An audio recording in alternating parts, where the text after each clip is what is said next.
I'm joined now by Gillian Howard, who is an employment law consultant for the law firm Layton's. Gillian, thanks very much for being here. A pleasure. Good evening. Good evening. So what are your thoughts then about Jacob Rees-Mogg lurking about the offices of Westminster and leaving passive-aggressive notes? Probably my thoughts are unspeakable, and I might get sued for defamation. So what I'll do is I'll stick with the legal position.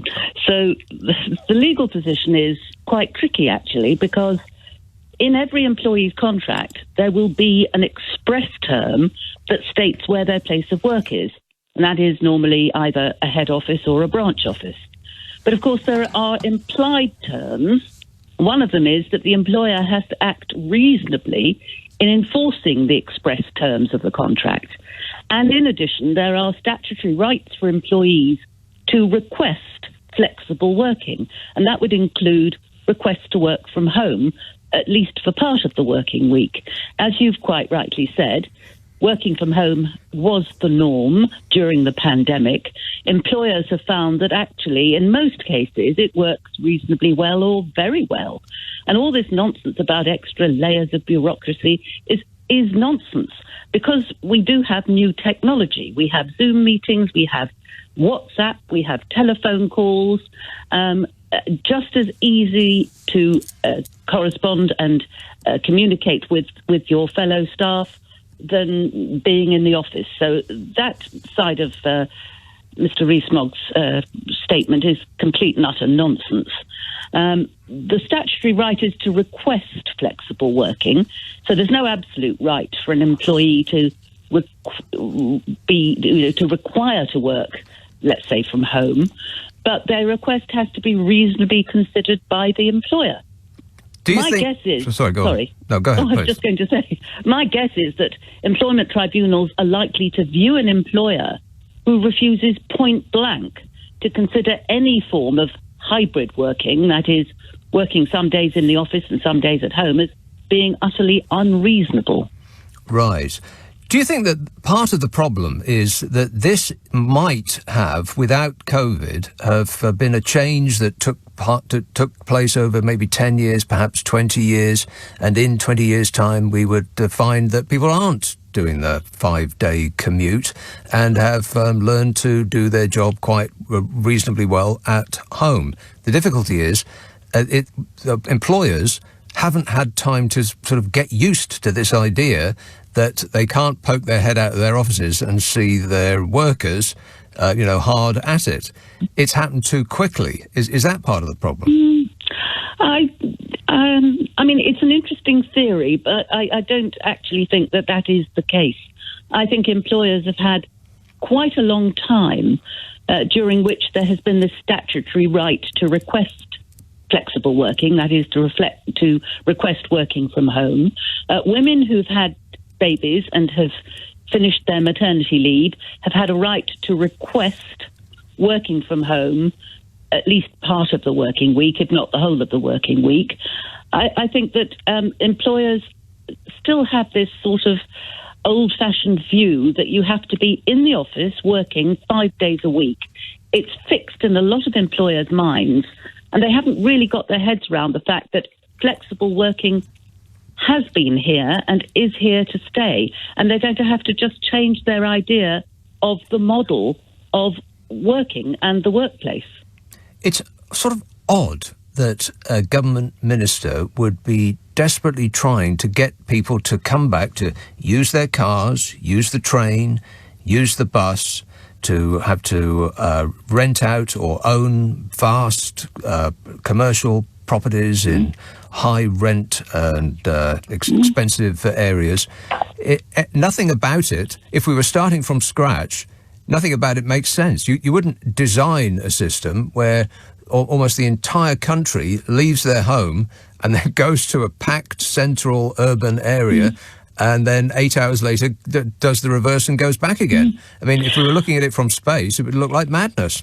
Yeah, I absolutely agree with you, and I think this is where Mr. Rees-Mogg's background comes into play. I'm afraid some elitist individuals and elitist MPs who've been used to utter wealth public schools, Oxford and Cambridge, which of course I'm certainly not decrying, but they've been used to, utter wealth and privilege, have no idea how the poor, ordinary individual like you and me have to work. The cost that we go to, the time that we take to travel into work, and as you say, the costs for employers having to lease expensive buildings for work. He has no idea. And unfortunately, this is what happens when MPs have these privileged lives and who don't know how actually people have to live, work and eat and play. Well, he does talk like someone who has never actually worked in an office. He talks about it as though he's never actually experienced what it is to actually work in an office 8 hours a day. Absolutely, he probably hasn't. And unfortunately, this is him speaking through utter ignorance and privilege. And until MPs understand, and a lot of MPs, even Conservative MPs, have had jobs in the past. My local MP is Mike Freer, who is the most fantastic MP, even though he's a different party from the party I would normally vote for, but I vote for him because he's a fantastic MP. He's worked in a workplace. He was a financial advisor. He absolutely understands what it's like for the working person. And there are many MPs like him on both sides of the House, or on all sides of the House, I should say. But unfortunately, Rees-Mogg is one of a number of very privileged and elitist individuals who, as you quite rightly say, hasn't got a clue.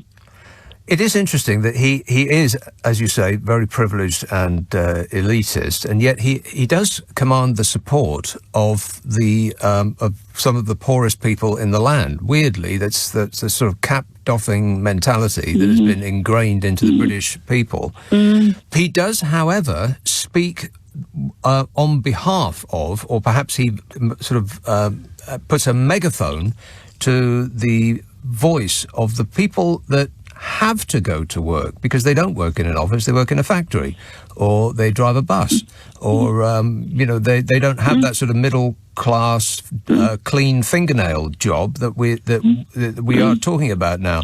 And they're angry that people who not only have an easier life than them, but they earn more than them, but they can work from home, so he does really. I mean, it is political, but he is speaking on their behalf, really, isn't he?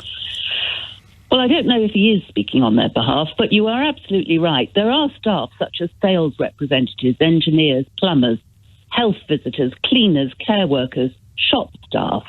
They have to return to their workplace because their workplace is either in people's homes or, as you say, in a shop or in an office, where I act for a major estate agent.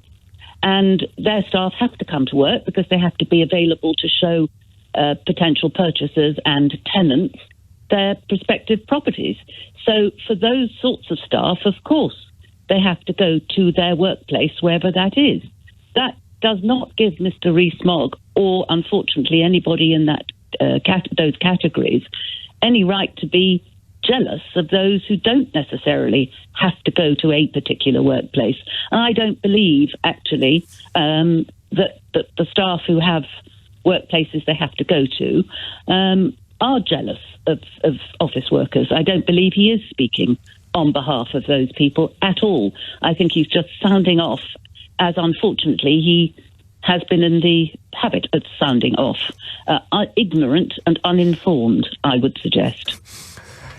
However, there is a sense, sometimes when I call a bank or whatever it might be, I can tell almost straight away whether they're working at home or not. There's just something about the way they address you, about how they deal with your problem, that tells me that they're sitting in what their brain is telling them is their relaxing space.